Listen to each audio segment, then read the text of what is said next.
Hey guys, Zombie Killer here, and as the title says, here we are, we got another unboxing.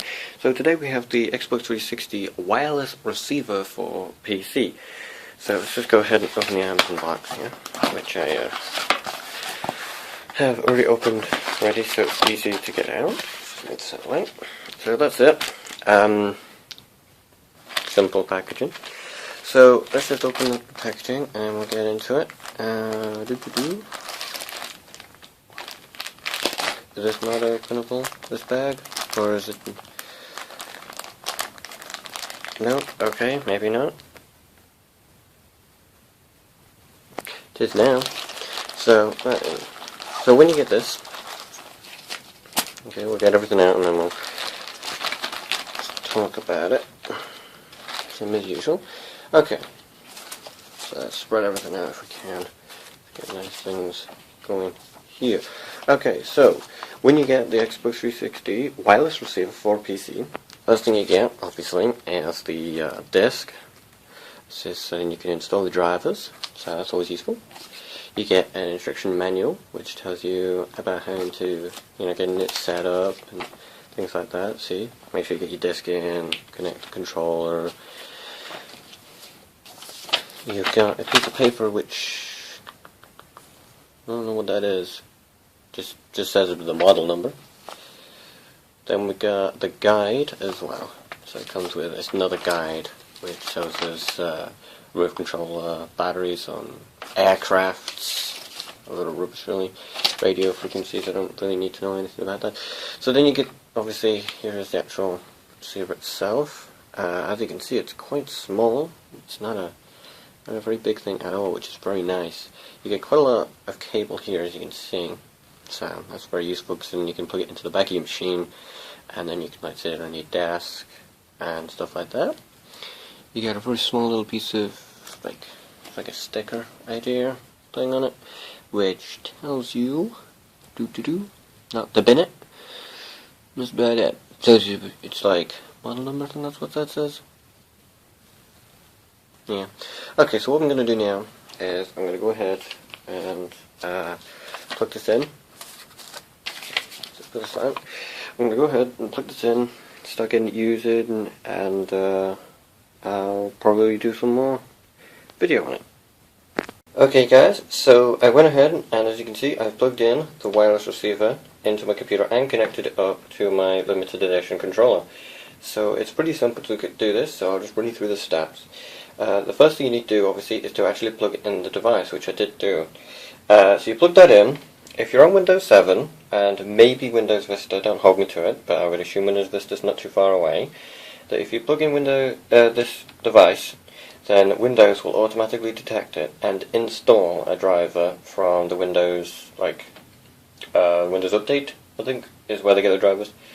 So you don't need the actual disk for Windows 7, but you may need it for Vista, and I would almost guarantee that you need it if you're running Windows XP, because Windows XP is just too far away to have drivers like this. So once you've done that, and if you need to install the disk, the little green light will work, and to connect the controller it's just as simple as pressing and holding the button until it flashes. Once it starts flashing, you do the same on the controller, which the controller has a button right here on the top left, as you can see there. You press that. As soon as you do that, that will start to flash and connect to controller 1, and that will just stop flashing altogether to say that it's connected it.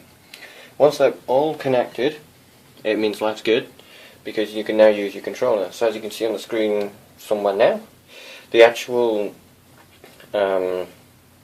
this is the game controller and controller for Xbox 360 wireless receiver for Windows properties boxes. So I'm just going to show you how much lag there isn't. As you can see, I'm pressing the button and it's instantly doing it. So it means there's not going to be any lag when you're playing video games, so which is really, really nice and useful. As you can see, all buttons do work. I've not installed the drivers from the disk, which means you don't need it. I'll be using this with Steam, so I was quite happy not having to install that, because I used the disk once before to install the non-wired version of this controller, that I used to have, and that would install a piece of software that if you press the Xbox button, it would install a piece of software that would come up and ask for help every time you pressed it, which was no good because I wanted big pictures to come up through Steam. So I'm just going to take this now to the other side of my room, just to show you there is no lag. So I'll put that down, get out of the way. So we'll put that back there, and so we'll now press the buttons on the controller, and as you can see, the lag is not there.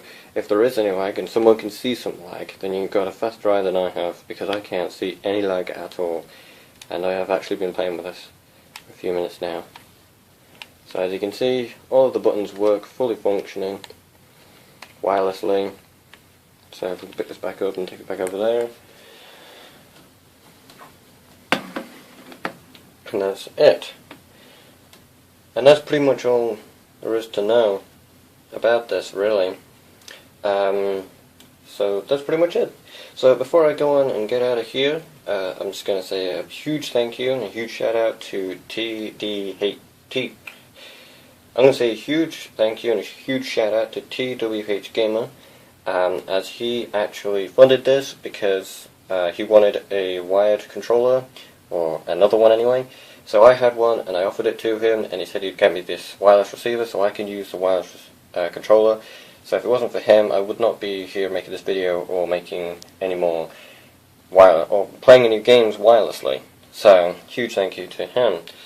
So thanks for watching, guys. I'm going to get on out of here now, and see you later.